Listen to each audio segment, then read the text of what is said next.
There is absolutely no doubt that we're an industry in a significant state of flux. When we talk to agency heads about what keeps them awake at night, interestingly, it's exactly the same things as our clients. It's the search for growth. It's the search for how we're going to grow our business.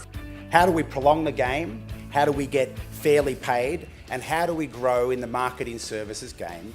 The mere fact that people are excitably buying up agencies and looking to enter your space is a massive vote of confidence. All of this activity in your space should be reassuring.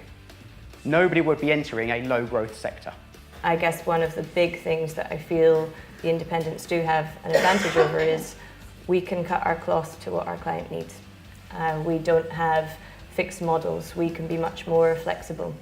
And I think that flexibility is going to stand us all in good stead for the future.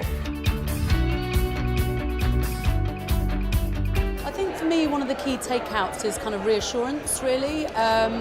It's really good to see the kind of positive momentum around independence right now and how that can really kind of help and impact growth, particularly for us. New business is all about starting relationships, so I really liked Mark Evans' point about the best relationships being formed in situations that really matter. When Paul Hammersley talked about how he splits his commercial approach from design and delivery, I thought that was interesting and the type of thing that we might want to look at ourselves moving forward.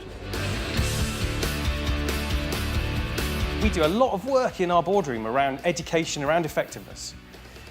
But I have to keep reminding everybody, the single biggest thing that we did in terms of improving effectiveness was the creative work. Probably a year or maybe two ago, CMOs were mostly about building brands, and through building the brand they drove growth.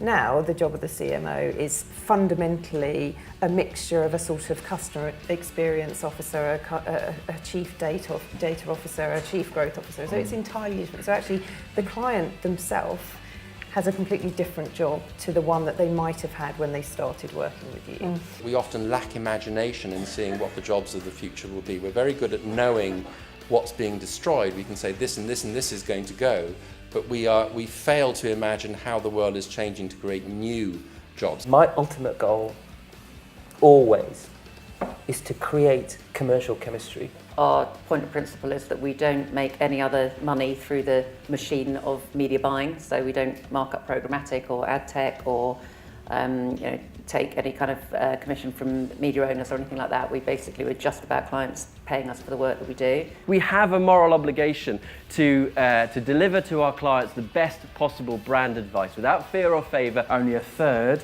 of procurement leaders have visibility beyond their tier 1 suppliers, which obviously means that 2/3 don't. And within that, only 6% have full transparency of the entire supply chain. Today is the day that we will join forces to review, reflect and take action. And so, let's get down to business, or should I say, business growth. Thank you.